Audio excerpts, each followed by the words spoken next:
Durgati Nashini, Durga Jai Jai. Nashini means to destroy. Kala Vinashini, Durga Jai Jai. Kal can mean black, it can mean time. So Divine Mother destroys that which is dreadful. Kala Vinashini, that dark color of Divine Mother, Kalaratri or Kali, also destroyed Mahishasur.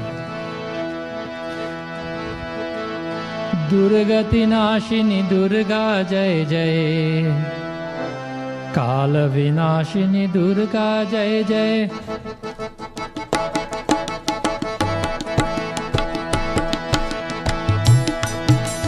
Durgati Nashini Durga Jai Jai, Kala Vinashini Durga Jai Jai. Durgati Nashini Durga Jai Jai, Kala Vinashini Durga Jai Jai. Durgati Nashini Durga Jai Jai, Kala Vinashini Durga Jai Jai. Durga Vinashini Durga Jai Jai, Kala Vinashini Durga Jai Jai. Durgati Nashini Durga Jai Jai, Kala Vinashini Durga Jai Jai. Durgati Nashini Durga Jai Jai, Kala Vinashini Durga Jai Jai.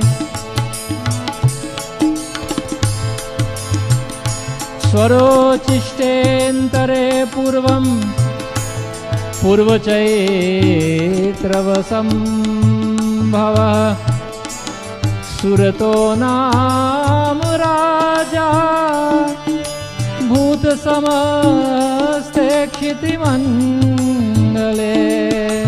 Durgati Nashini Durga Jai Jai, Kala Vinashini Durga Jai Jai. Durgati Nashini Durga Jai Jai, Kala Vinashini Durga Jai Jai. Durgati Nashini Durga Jai Jai, Kala Vinashini Durga Jai Jai. Durgati Nashini Durga Jai Jai, Kala Vinashini Durga Jai Jai. Durgati Nashini Durga Jai Jai, Kala Vinashini Durga Jai Jai. Durgati Nashini Durga Jai Jai, Kala Vinashini Durga Jai Jai. Kala Vinashini Durga Jai Jai, Kala Vinashini Durga Jai.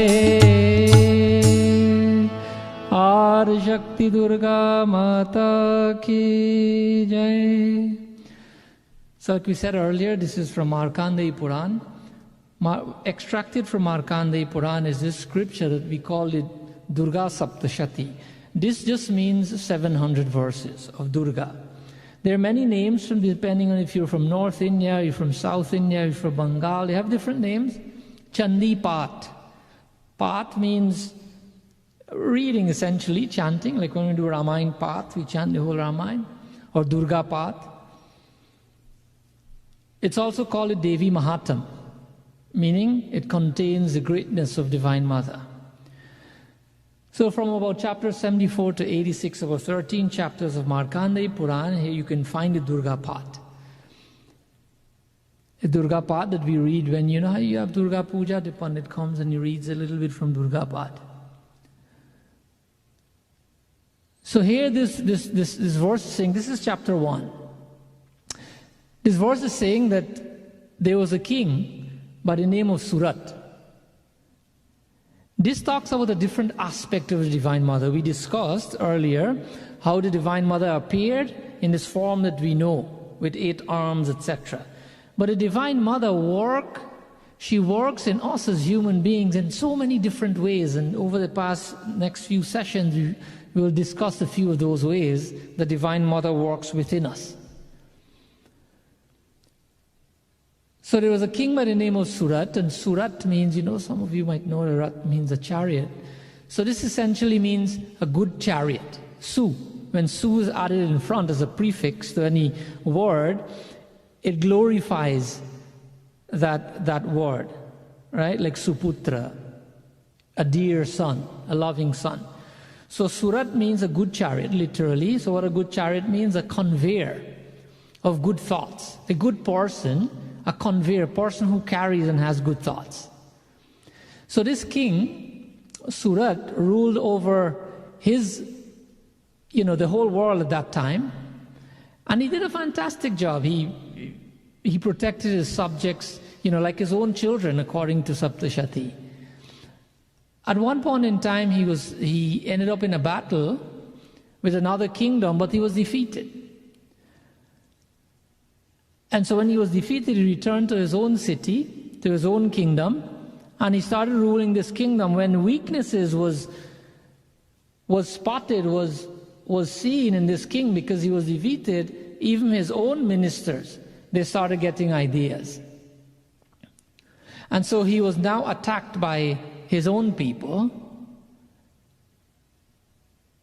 They form a coup, They made arrangement with the others who defeated the king, and they all came together and they attacked the king in his own kingdom.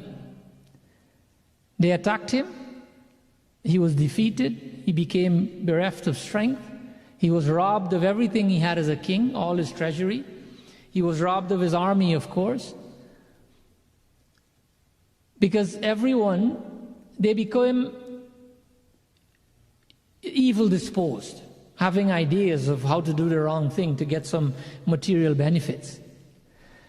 So this king Surat, deprived of his sovereignty, he left his kingdom alone. He jumped on the back of a horse and he went into the dense forest. But he told them, look, I'm going hunting. But he went into the forest with other intentions because he didn't want anything to do with the kingdom. He lost everything, so he wasn't going to live there as a regular person. So he rode on his horse until he found a hermitage, an ashram. In this ashram, there was a sage by the name of Medha. This is according to the first verse of Devi Saptashati of Markandeya Puran. Medha, when you look at the word, it means intellect. So the rishi was one of sharp intellect, but not just sharp intellect, a sharp intellect of love. An intellect to guide not only you, but to guide others. That is the meaning of Medha. This was the name of the rishi. So this king saw this hermitage and he decided to spend some time there. So he's walking around, moving around the hermitage, not getting in contact with the rishi as yet, but just checking out everything, see what best he can make of this place. But while he was there in this ashram, a spiritual place with a divine personality, he was still overcome by attachment. Attachment of everything he had before, his kingdom, his family, etc. He's a human being. And so he's asking himself that, I do not know whether the kingdom is being, guarded righteously, or if it's guarded by these evil people. I do not know what the enjoyment of my elephants are. Are my elephants enjoying themselves the way I used to keep them happy? He's thinking about all the people he used to be king for, his followers, so many people would follow a king, being his servants, and he used to treat them really well. And now he's thinking, I wonder if they're getting the same favors from the other evil-minded people who are running my kingdom today, or they're being mistreated. So many other people used to get riches from me. I used to give them food. They used to show me so much respect, and now today they're giving that respect and that homage to other kings. The treasury which I gathered with so much care and hard work will now be squandered. Everything would be squandered that I worked for so long. So evidently, this King Surat had given up everything, well, forcefully, but he had nothing left. He had gone into the forest to retire. He went into the ashram, a spiritual environment, but by no stretch of the imagination is he a renunciate. Why? Because renunciation is not a physical thing. This is something that many people would have wrong. That if you want to renounce and serve God, that you need to give up everything. family, wealth, house, etc., etc.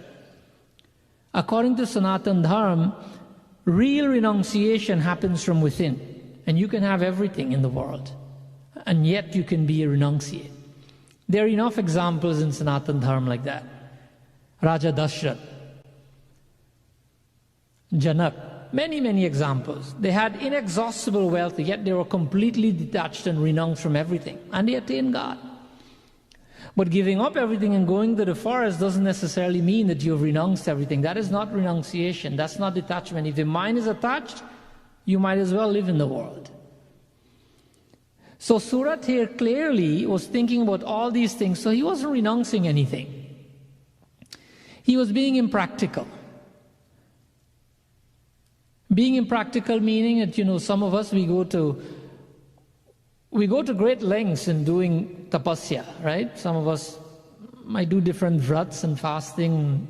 Some of us might go to India, for example, go to the Govardhan mountain and we'll do parikrama around the Govardhan mountain. And when we're there, we feel very fortunate. We are very fortunate to go there to where Bhagavan was. But then the mind is someplace else. The mind is on the business at home, it's on the children at home, it's on everything. So you're at the Govardhan and you're thinking about something else. So this is what Surat was doing, not making use of the spiritual environment. Remember, mana eva manushyanam karanam bandhamoksha. Brahma Bindu Upanishad, second verse says that the mind alone, not mind also, mind alone will determine whether you're in bondage or whether you become free. So in Surat's case, he's in a place where he can become free, but he's bound by the mind, and he will not become free. He's having unrealistic expectation of the people who just fired him from his own kingdom. When you have expectations of people, what are you doing? This is a great life lesson. The only thing that can come when you have expectations of others is setting yourself up to be what? To be disappointed. That's the only thing that can happen.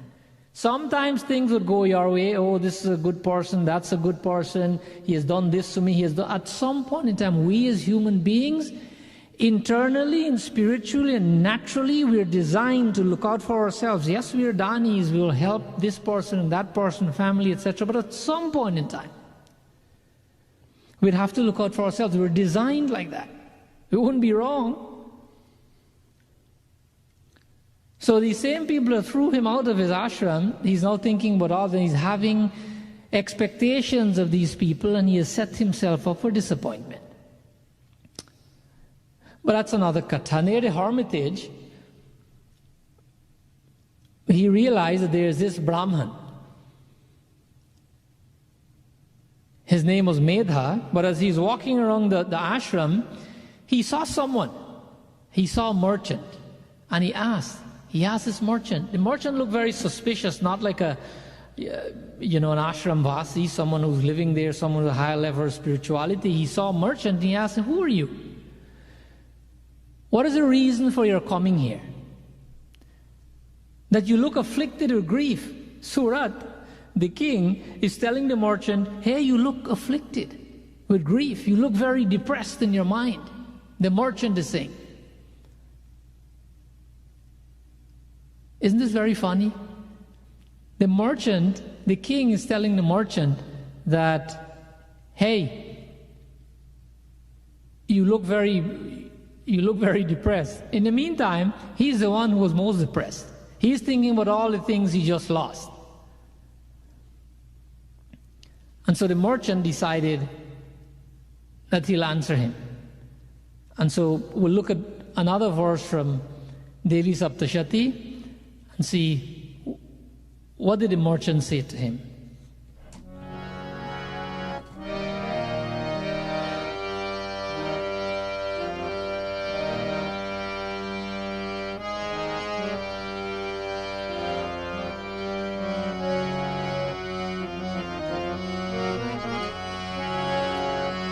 Durga Bhavani Ma Jai Jai Ambe Ma Durga Bhavani माँ,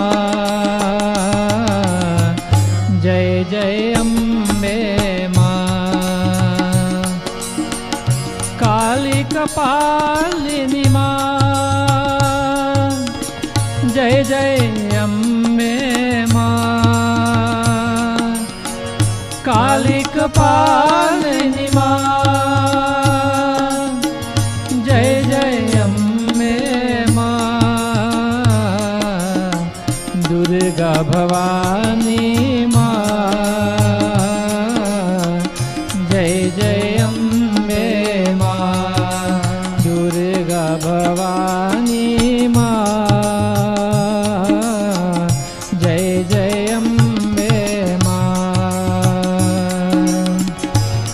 उत्तरारैर्निरस्तश्च धनलोकभारासाधुभिः विहनस्य धनैर्दोरैः पुत्रैरादाय मे धनम्। दुर्गा भवानी माँ, जय जय अम्बे माँ।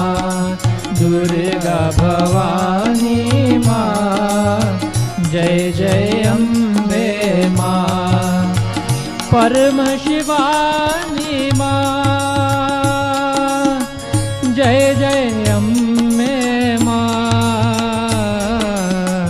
दुर्गा भवानी माँ, जय जय अम्बे माँ। जय जय अम्बे माँ, जय जय अम्बे माँ। So here Surat the king is asking, and this merchant is now answering. He says, look, this is the 20th verse, that I'm a merchant. My name is Samadhi. Samadhi here, we know this word, right? Samadhi meaning the 8 limbs of yoga. Yam, Niyam, Asan, Pranayam, Pratyahara, Dharana, Dhyan, Samadhi. Samadhi is the last one. When you transcend. Deep meditation. Tremendous mental focus is the meaning of Samadhi. Pure perception. Because when we get to this level, our thinking is purified. This merchant is saying to the king Surat that, look, I was born in a very wealthy family, but I've been cast out by my sons and my wife. Putraya. I've been thrown out by my wife and my sons, who were taken over by greed for my wealth. And I've come to the forest because I'm grief-stricken, obviously. And as I dwell here, I don't know what to do. I have nothing. I don't know what to do. I don't know what is good. I don't know what is bad. I don't know who is good. I don't know who is bad. I don't know the meaning of wife. I don't know the meaning of sons or children. Look what they have done to me. So Surat, the king, says, why is your mind so affectionately attached to those very covetous people, of course, your family, who have just thrown you out of your own business and taken all your wealth away? It's very interesting that Surat is saying this. Isn't it very simple? It's extremely simple to see the faults in others. Surat has a truckload of all these faults within him. He's thinking the same thing, but he has seen the faults in Samadhi, in the merchant. And he's questioning him. Hey, why are you thinking like that? Why are you so attached to all those people who have just done you real bad? This is the beauty of Sanatan Dharma. You know, there's a nice little chaupai that tells us this.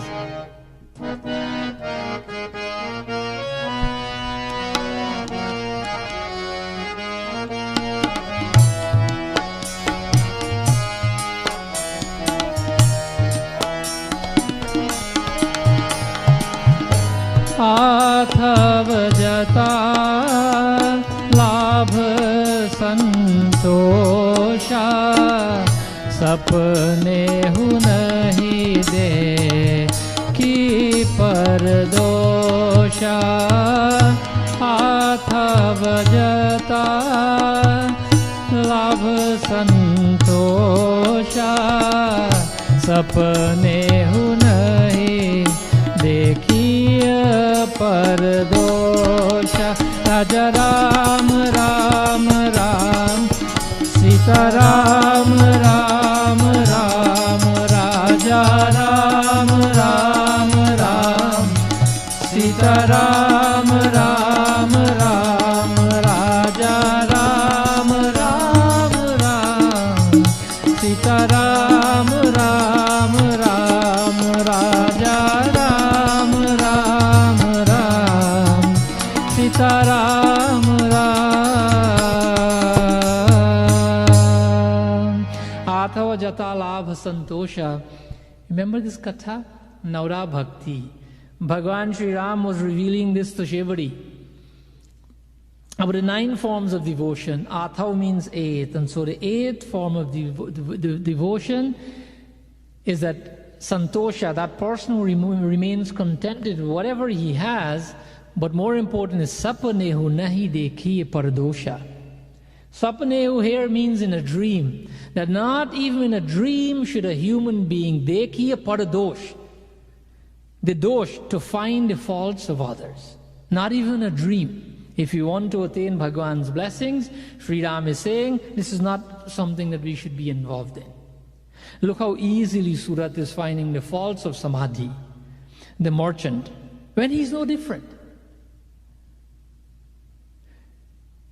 Surat knowing his situation, Samadhi thinking this is a person who understands me.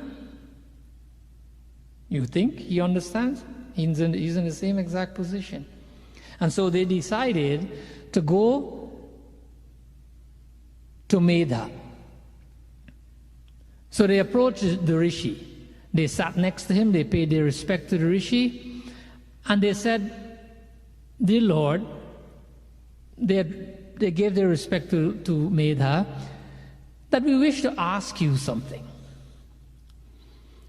Now Surat is speaking, and he's saying that, look, my mind is very afflicted with sorrow, though I have lost everything.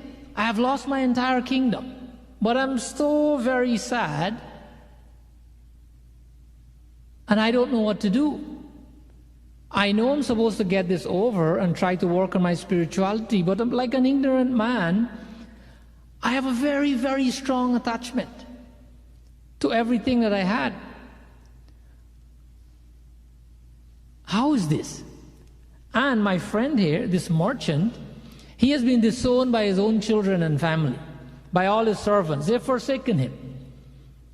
These are all his own people.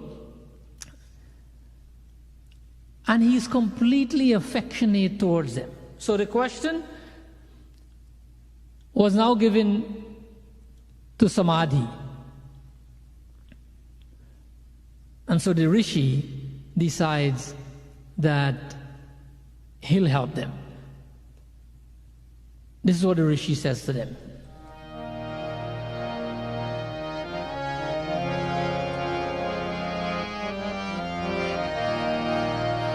Ambe Ma Tere Rupa Hazar. Ambe Ma Tere Rupa Hazar. Rup means a form of Divine Mother. Hazar, you can say countless or thousands. Tere naam ke hai jaikar. We should do jaikar of the Divine Mother. Jagadamba Maiya ki jai. Ambe Ma Tere Rupa Hazar. Tere naam ke kai jaikar. Ambe Ma Tere Rupa Hazar. Tere Ma ke hai jaikar. Ambe Ma Tere Rupa Hazar. Ambe Ma Tere Rupa Hazar. Tere naam ke hai jaikar. Ambe Ma Tere Rupa Hazar. Tere Ma की है जयकार। अम्बे माँ तेरे रूप हजार, तेरे नाम की है जयकार। विजयश्च महाभाग यानि चैवं पृथक् पृथक्, निबान्धा प्राणिनः केचित् रात्राबन्धास्तथा परे। अम्बे माँ तेरे रूप हजार, तेरे माँ के जय जयकार। अम्बे माँ तेरे रूप हजार, तेरे नाम के है जयकार। तेरे नाम की है जयकार, तेरे नाम की है जयकार। Jagadamba Maya ki jai. So here the verse of the Rishi now is speaking to Surat, the king, and Samadhi, the merchant. He says to them, among many other things, he says, when you listen to their story and how bound and attached and miserable they were, not learning from the experience that they have gone through, he says, some people, some beings are blind by day. The Rishi is telling the two of them. And others are blind by night. He went on further to tell them that some people have equal sight, both by day and by night. And some people, they are blind both in the day and in the night. These are the words of Samadhi, of Medha, Rishi Medha. Very telling words. This, everyone understands, this is, very deep, tremendous philosophy, but everyone understands what this means. Sometimes there's something right in front of us and we can't see it. And sometimes something would be in the dark, but we see it, meaning it doesn't belong to us. It has nothing to do with us. It's none of our business, but we still see it. It will give us trouble, but we're blind towards it because it glitters on the outside. It represents darkness, but we really want it. We're blind during the day and night. It's not our business, but we want to get involved. I remember really long, I was very little, I don't know if I remember it properly now. Someone told me, it was so impacting that I remember this quote, that the best business in the line of business, can't remember it, is to mind your own business. And if you don't have a business of your own, then make it your duty to leave mine alone. Have you ever heard that? That has nothing to do with the katha, I'm just saying. But some of the Rishi is saying that some people are blind by day and some are blind by night. Something is right in front of us, it's good for us, but we're not going to touch it. Oh, no, I want nothing to do with that. Especially sometimes spirituality. No. I'm okay. I don't have to do that. No, I don't have to go with you. No, I don't have to make that charity. I don't have to go to... That's what it means. The Rishi is saying that man can only escape delusion, this Maya, through the power of Mahamaya. Mahamaya? The great measurement of consciousness. Mahamaya or Yoga Nidra of Bhagavan. The Rishi is saying to them, now he's providing them a remedy to their problems. He says that Mahamaya, this is another name for Divine Mother, or Yoga Nidra, another name, or Bhagavati, another name. These are names that the Rishi was calling and saying to them. So they're asking, who is this person you're talking about? Who is this Mahamaya? How did she come into being? What is her form? Where did she originate? All of this we wish to know. So they're saying to the Rishi, we wish to know this. So Yoga Nidra is another name for the Divine Mother, and this is the form of the Divine Mother is responsible for sleep. That we know. Anyways, they're asking the Rishi to explain to them, where did this Divine Mother come from, and all these things. So he's explaining that, and the Rishis explain. We're trying to make the katha short to finish in the next few minutes. So at the end of the kalpa, at the end of one kalpa, remember that it's about 311 trillion years. You know the count by now, right? We've talked about it a couple of times here. End of kalpa is when the earth goes into mahapralay, when the entire earth is what's the word? Inundated. When there's a flood on earth. They're pralay and then they're mahapralay. Pralays happen every 4.3 billion years, but mahapralay is when the entire earth is flooded. This katha is written in the Satpat Brahman, in the scripture, and a few Puranas in Sanatan Dharma, but this katha is also written in the Holy Quran. And it's also written in the Holy Bible as the story of Noah. But this is in the Hindu scriptures also. So that's what we're talking about here. When the earth is inundated completely, so the Rishi he's just explaining to them very briefly, how did the mother come into being, and this would give us an insight as to how the mother operates within us as well. You remember that? Karala vindena parara vindam. Know that slok when Sri Krishna on a little leaf floating on the water alone, there is nothing else. Sri Krishna, Bhagavan Vishnu is an extension of Sri Krishna. So here the Katha says that this Bhagavan Vishnu stretched out in the Sheshanag in the ocean, taking a slumber because it's pralay, nothing is happening, there's nothingness in the world except water. Two terrible asuras by the name of what? Madhu and Kaitab. Sprung from the dirt of the air of Bhagavan Vishnu. They're demons, and so they wanted to destroy Brahmaji. So they tried to destroy Brahmaji, and so Brahmaji started praying. He didn't know what else to do. Bhagavan Vishnu is in Yoga Nidra. Yoga Nidra means he is in divine sleep, yogic sleep. He cannot be awakened. But this yogic sleep is when we address Divine Mothers like this.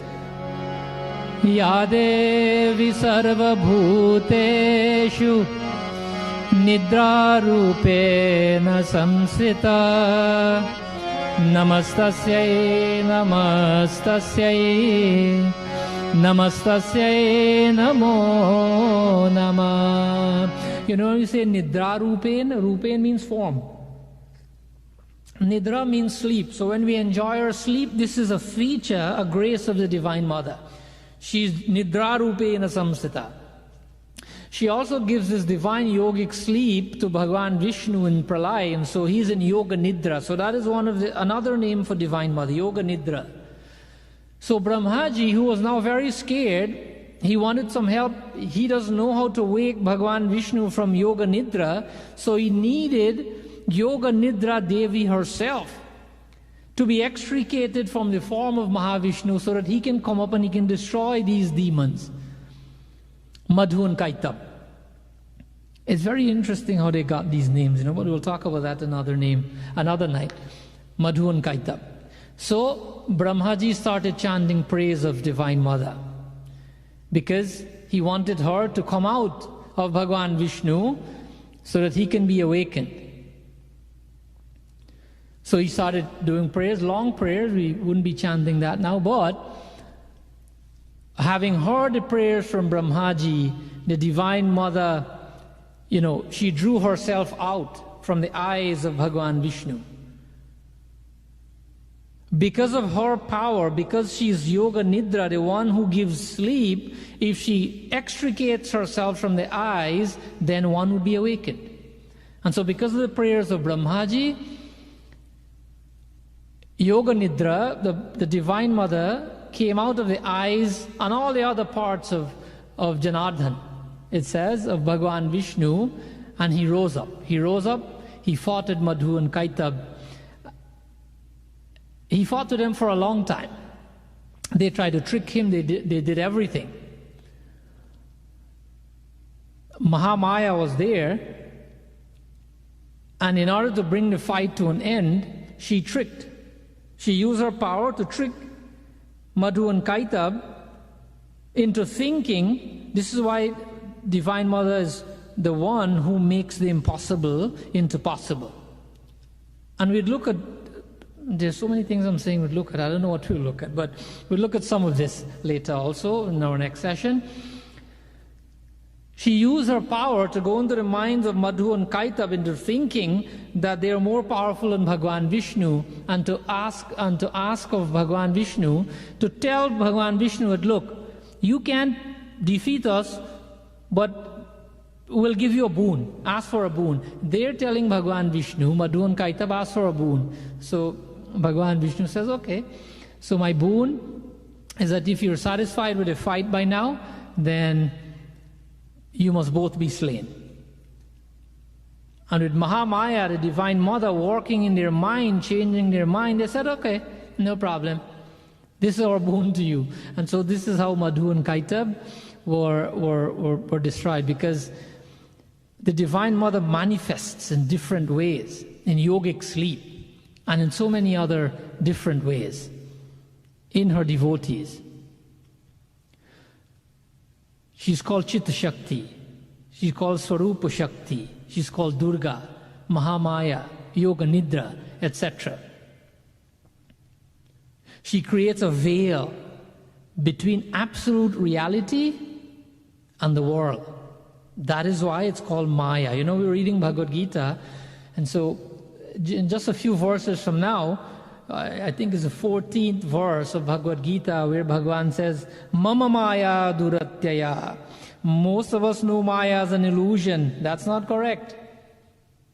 We will find out from Bhagavad Gita what Maya is. Maya, Yoga Maya, is nothing but Divine Mother Durga. This is what Maya is. Because Bhagavan says, Mama Maya Duratyaya. We'll learn that from Bhagavad Gita a couple of weeks from now. So, this Maya creates a veil between Bhagavan and the world. So, Surat and Samadhi, they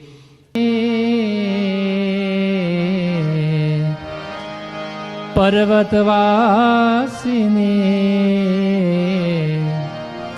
Tera Palanahara Maya Meri Tera Palanahara सुनो मेरी देवी पर्वतवासिनी तेरा पालनहारा ओ मैया मेरी तेरा पालनहारा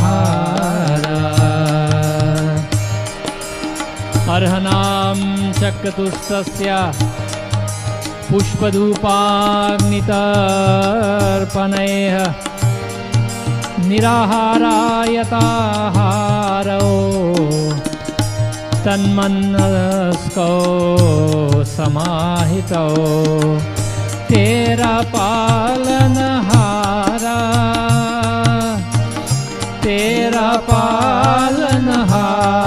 ओ मैया मेरी तेरा पालनहारा ओ मैया मेरी तेरा पालनहारा सुन मेरी देवी. Everyone knows this bhajan, right? This verse explains the worship that they did. You see the verse, it says Pushpa Dhupa Agni Tarpanaiha Nirahara Yataharo. It talks of all the things that were used to worship Divine Mother. This is where this bhajan that is made was based on. You remember the words? I don't know the words. You remember it? Pan supari dhwaja nariyal Suno meri devi Parvat nivasini Tera palanhara Maya muri Tera palanhara Maya meri Tera palanhara. Adi Shakti Durga Mata ki jai. So this verse is saying that both the king the king Surat and merchant Samadhi. They took the advice of the rishi and they went on the bank of the river. They installed a murti of Divine Mother. Arhanam Chakatustya Pushpadhoop Agni Tarpanai. They made a murti of the Divine Mother. They did Niraharo, Yataharo, meaning they did fasting.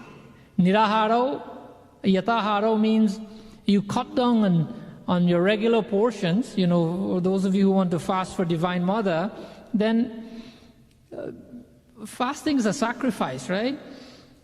So if you're eating 3 meals a day, and maybe eat 2. If you're eating like, I don't know, half a pot of rice, maybe eat less. So it's a sacrifice. So do a little bit less. Nirahara, Yatahara, fast, or do something about what you consume. Make a sacrifice for Divine Mother in her name. Not for you, for her. And still you'll get all the benefits. So they did fasting. Pushpa Dhoop Agni. They used flowers. They used Dhoop, meaning, agarbatti. Agni means they did Havan. And Tarpanaya means they did water offering. Because where they are, there's no Panchamrit and things like that. So they use water. Whatever they had. Like Bhagavan Sri Ram. How he used the Ganga Jal to do worship on the lingam of Bhagavan Shankar and Rameshwaram. What you have, it's okay. It's how you do it, not what you do, right? It's how you offer. So they only had water, they did tarpanai, nirahara, they fasted, tanmanaskau. But whatever they did, their minds were completely focused on Divine Mother, samahitau. In the end, they got all the results they were looking for. The Durga Saptashati says that the Divine Mother, after they did all that worship for 3 years, they performed this worship non-stop, every single day, with their minds completely fixed on Divine Mother. They worshipped it, they chanted the Devi Suktam, and they did meditation. When they're not physically worshipping, they did meditation and chanting. They did that for 3 years. When that happened, then Goddess Durga appeared in front of them and she offered them all the things that were in their mind. And so we're jumping from chapter 1 to chapter 13. This talks about, what they were told, what they did in details. But in the last chapter, there are 13 chapters in the Durga Path in Saptashati. And so in the last chapter, it says here, Yat pararyate tvaya bhuta tvaya chakulu nandana matastat prapyatam sarve puritushta dadamitat. That Divine Mother was ready to give them everything that they required. And so the king Surat, when they were asked, whatever you want, please ask, I'm giving you a boon. Divine Mother appeared. The king, who had lost everything, he asked for an imperishable kingdom, a kingdom he cannot lose, that would not be destroyed, that would stay with him not only in this life but in further lives, in future lives. He also asked that he gets back the kingdom that he lost. And so this is the gist of trying to bring the katha to an end. So he asked for that. The Divine Mother told him that in just a few days you'll get your kingdom back. He also asked for a kingdom in his future life. Divine Mother said, so be it. And so this is why this king, Surat, was born as a son of the sun. Right? If you follow, this is a big explanation. The son, S-O-N, of S-U-N. Vaivashvat. He was born the son of Vaivashvat, which means the sun. His name was Savarni. Savarni is known as the Manu. You know Manu? Manu is that person, the firstborn, the first human beings. Manu and Satrupa. Like in other religions, they have Adam and Eve, etc. In Sanatan Dharma is Manu. Manu being the first man. And so his name Savarni, he became the first Manu because he was born of the sun because of his worship. His sincere worship to Divine Mother. He was born as the son of the sun. His name was Savarni. He was Manu, and he lived for that. It is a little bit of technicality, but he lived for a long, long time. We'll explain that another time. For as long as a Manu, we talk about kalp, etc. It's many kalpas, 71 kalpas. So Samadhi, the businessman, asked for the wisdom that removes ego, that removes attachment from worldly objects. He didn't want to get caught up in these things again. So he asked Divine Mother that if I have to get the world again, remove the attachment and the ego from me, the things that make me think that they're mine and I'll have them forever. Divine Mother said, so be it. And because he asked for that, at the end of his life, he got his kingdom, he ruled it, he never had any trouble again, all his riches he got back. At the end of his life, he also got liberation. He didn't have to go through this suffering again. So here, Surat asked for one thing, Samadhi asked for something else. Surat was able to live because he was born as Savarni for 1 manvantar. It's a really long time. And Samadhi enjoyed his wealth and got liberation. We'll close the katha here. So this is the benefits. This is one of the aspects of Divine Mother, the aspect of sleep. We know that she came into her physical being by the lights of Bhagwan Shankar, by Bhagwan Vishnu and Brahma, and she's ready to destroy Mahishasur. She destroyed Mahishasur, and she can do that for us in our lives. If we do our worship like Surat and Samadhi, then we will be able to get whatever we want in life that would not be harmful to us. Remember, they got their wealth again, but now they know how to handle it, so it wouldn't bring harm to them. Us too can get this kind of grace from Divine Mother. So, in closing our katha today, let's group our voices together. Before we do our meditation, we'll go into a small bhajan in praise of Divine Mother. It's a very popular bhajan, so that we can all sing along. I think the lyrics will also be available to everyone, so please group your voices together. This bhajan tells us, Jag ki rakhwale karne wale, Jagadambe Maya, that she guards everything that we have. Rakhwale. Mahima tumhari hai nirali hai Jagadambe Maya. That she is so great, incomparable. Mahima. Dukhiyo ke ghar mein sukh baita de. Dukhiyo, if there is any suffering in our lives, sukh baita de, that she will bring happiness for us in our lives, in our homes. Andhiya hai ghar mein, if darkness is surrounding us in our lives, in our livelihood, in our existence, in our daily activities.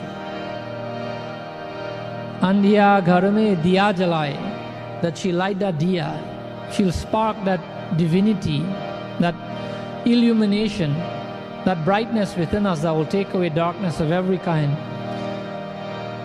Sabki mitare raat kale, that, O Divine Mother, you rid from the lives of all your devotees all kinds of darknesses,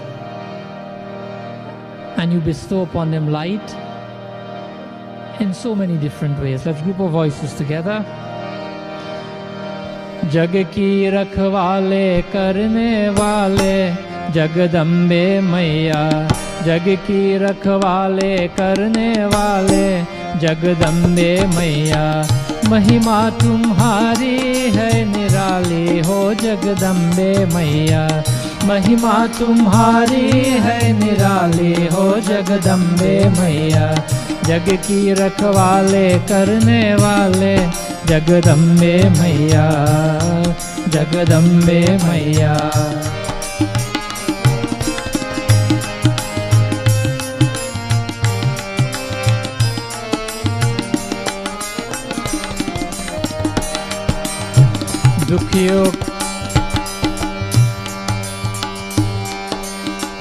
दुखियों के घर में सुख बैठा दे, दुखियों के घर में सुख बैठा दे, अंधिया है घर में दिया जला दे। दुखियों के घर में सुख बैठा दे, अंधिया है घर में दिया जला दे। सबकी मिटा दे रात काले जगदम्बे मैया, सबकी मिटा दे रात काले जगदम्बे मैया। महिमा तुम्हारी है निराली हो जगदम्बे मैया, महिमा तुम्हारी है निराली हो जगदम्बे मैया। जग की रखवाले करने वाले जगदम्बे मैया, जग की रखवाले करने वाले जगदम्बे मैया, जग की रखवाले करने वाले जगदम्बे मैया, जगदम्बे मैया, जगदम्बे मैया। प्रेम से बोलो आदि शक्ति दुर्गा माता की जय।